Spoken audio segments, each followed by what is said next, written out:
Global positioning system यानी कि GPS दुनिया का सबसे ज़्यादा इस्तेमाल किया जाने वाला और सबसे ज़्यादा popular global navigation satellite system है। दुनिया में और भी जीएनएसएस हैं, जैसे कि यूरोपियन यूनियन का गैलीलियो, रशिया का ग्लोनास, लेकिन वो इतने पॉपुलर नहीं है और ना इतने ज़्यादा इस्तेमाल होते हैं जितना कि जीपीएस होता है। जीपीएस ने लोकेशन और प्लेस की परिभाषा को पूरी तरह से बदल दिया है।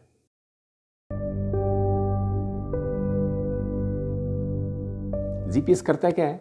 जीपीएस किसी भी चीज़ की लोकेशन अर्थ सरफेस पे इतनी प्रिसाइजली प्रोवाइड करता है, जैसे कि हमारी ट्रेन कहाँ पे है, कोई हमारा व्हीकल कहाँ पे है, हमारी गाड़ी कहाँ पे है, हमारे फ्रेंड्स कहाँ पे हैं, इन सब की लोकेशन हम बहुत प्रिसाइजली पता कर सकते हैं। We can't imagine our today's day to day life without GPS because we use GPS almost in every sphere of life. GPS USA का प्रोग्राम है, means it is an American proprietary technology, और USA की government इसको कभी भी suspend कर सकती है, इसकी सर्विसेज को कभी भी सस्पेंड कर सकती है जब उन्हें लगे कि इससे उनकी सरकार को, देश को कोई खतरा है। जैसा कि ऐसा सुनने में आया था कि 9/11 के समय में जीपीएस की सर्विसेज को सस्पेंड कर दिया गया था।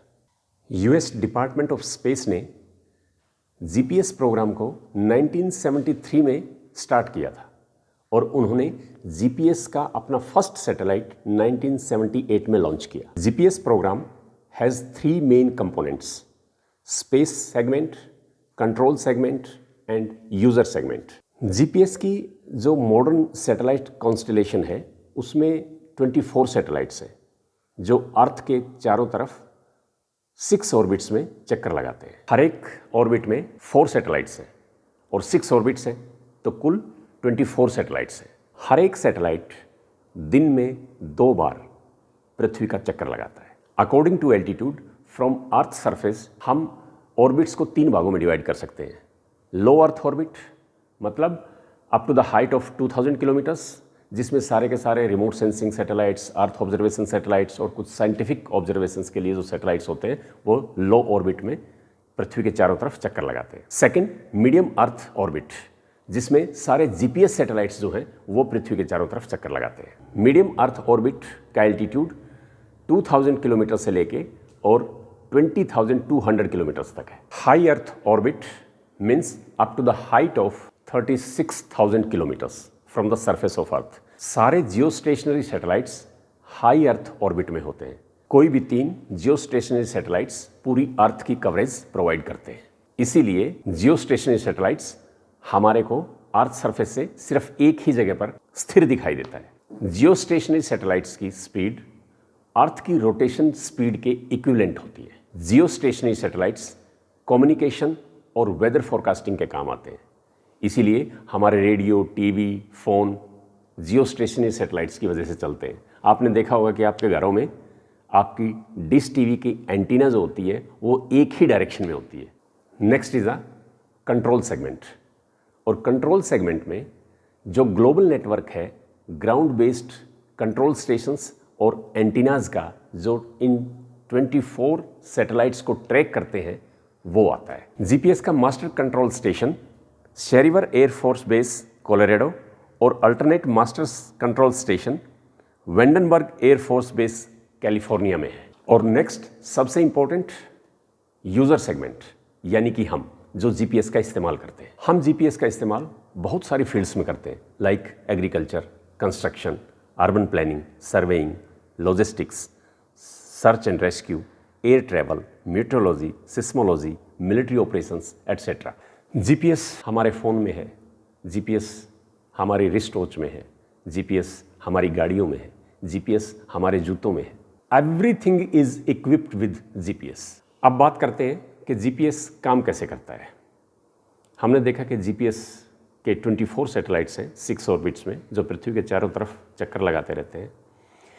इन 6 ऑर्बिट्स के 24 सैटेलाइट्स को कंट्रोल करने के लिए कंट्रोल स्टेशन से ग्राउंड पे हर एक GPS satellite radio signals broadcast करता रहता है कंटिन्यूसली रेडियो वेव्स की फॉर्म में at the speed of flight, जो कि उसकी लोकेशन को बताता है, उसके ऑपरेशनल स्टेटस को बताता है और किस समय सिग्नल भेजा है सैटेलाइट ने, उसके टाइम को बताता है। ये सिग्नल्स एक स्पेसिफिक फ्रीक्वेंसीज में at the speed of about 50 beats per second के हिसाब से ट्रांसमिट किए जाते हैं। इन सिग्नल्स को हम दो तरह से एनकोड करते हैं, एक फॉर द जनरल पब्लिक, दूसरा फॉर द मिलिट्री यूज़ और गवर्नमेंट यूज़। जो सिग्नल्स सिविलियंस के लिए होते हैं वो अप्रोक्सीमेट एक लोकेशन बताते हैं, बिल्कुल एग्जैक्ट लोकेशन नहीं बताते। इसको एक्विजिशन मोड बोलते हैं। जो मिलिट्री या गवर्नमेंट यूज़ के लिए होते हैं वो प्रिसाइज मोड और रियल टाइम बेस्ड सिग्नल्स होते हैं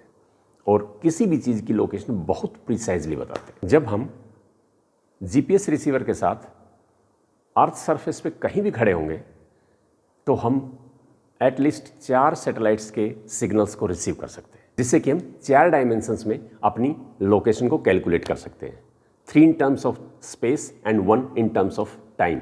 और इस तरह से we can accurately triangulate its location on the ground. इसी वजह से हमें कहीं से भी कम से कम 4 सैटेलाइट सिग्नल्स की ज़रूरत होती है। ये बात थी जीपीएस की। अब आपके मन में सवाल आएगा कि do other countries have GNSS? तो इसका आंसर है यस। और भी ग्लोबल नेविगेशन सैटेलाइट सिस्टम्स है, जैसे कि रशिया का ग्लोनास, चाइना का बाइडू और यूरोपियन यूनियन का गैलीलियो। इसके अलावा Australia, Japan, India, south Korea, UK, इनके पास भी नेविगेशन सैटेलाइट सिस्टम है, लेकिन वो ग्लोबल नहीं है, वो रीजनल लेवल पे काम करता है। इंडिया ने अपने रीजनल नेविगेशन सैटेलाइट सिस्टम पे 2006 से ही काम करना शुरू कर दिया था, जिसका नाम नाविक है, यानी navigation with Indian constellation. India के नेविगेशन सैटेलाइट सिस्टम में 7 सैटेलाइट्स हैं, 3 जियो स्टेशनरी ऑर्बिट में है और 4 जियो सिंक्रोनस ऑर्बिट में। और इसके कंट्रोल स्टेशंस हासन कर्नाटका और भोपाल मध्य प्रदेश में है। यूएस की space positioning, navigation and timing policy के अनुसार जीपीएस दूसरे ग्लोबल नेविगेशन सिस्टम्स के साथ भी कोऑपरेट करेगा। जीएनएसएस पे एक इंटरनेशनल कमेटी भी है जो यूएनओ के आउटर स्पेस अफेयर्स डिपार्टमेंट के अंतर्गत काम करती है। And according to its website, it promotes voluntary cooperation on matters of mutual interest related to civil satellite based positioning, navigation, timing and value added services। अब हमें आजकल किसी अनजान जगह पे जाने के लिए किसी से रास्ता पूछने की ज़रूरत नहीं है। हम अपने फ़ोन में नेविगेशन लगाते हैं और उस जगह पे आराम से पहुंच जाते हैं। इन सब चीज़ों से पता लगता है कि जीपीएस के कितने रेवोल्यूशनरी इम्पैक्ट्स हैं हमारी डे टू डे लाइफ में। हम 70s की और 80s की इंग्लिश मूवीज़ में देखते थे कि कोई किसी कार को चेज़ कर रहा है और उसकी गाड़ी में कोई ऐसा इंस्ट्रूमेंट है जो उसको बता रहा है कि सामने वाली गाड़ी किस तरफ मुड़ी है, किस रास्ते पे जा रही है। उस वक्त हमारे को बहुत फ्यूचरिस्टिक चीज़ें लगती थी, लेकिन आज ये रियलिटी है। It's just because of GPS.